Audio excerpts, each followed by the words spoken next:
Hi, Mandy Sackett. We are at, Mandy Sackett. I'm here speaking on behalf of the Surfrider Foundation, and I'm asking you to please deny this proposal in its entirety. Next slide. Any new development at this site, however minimized, would rely on the existing shoreline armoring within its lifetime. This property is located entirely within an extremely vulnerable area, as you just saw, including the 100-year storm event impact zone and the extremely hazardous zone identified in the city's draft LCP update. Next slide. Coastal Commission staff recommend using a setback of 105 feet based on the applicant's report that the proposed development might be safe for a portion of its lifetime.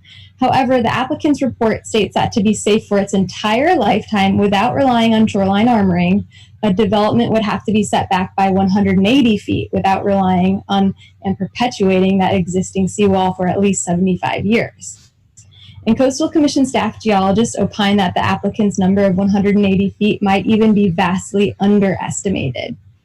So if at least 180 feet is needed to be safe from sea level rise and coastal hazards at this location, Coastal Commission staff regularly uses 75 years as the standard for calculating setbacks for all coastal beachfront and blufftop homes. And not to mention, the LCP clearly states that the lifetime of a coastal development should be assumed to be 100 years. And so, the important part here is that 180 feet extends beyond the limits of this lot. And if we know that the staff recommendation would allow new development to rely on existing armoring, the commission must at least impose a sand supply and recreational mitigation fee for the impacts here. Although the applicant is not constructing a new seawall, it will rely on an existing one, and it has to mitigate for those impacts. That's not part of the special conditions right now, and if you do approve this today, that's a really big problem. Next slide. Ultimately, staff recommendation for approval hinges on one clause in the LCP that we may, not shall, allow for a setback to be reduced in order to allow for economically viable development on a site, provided that it is safe.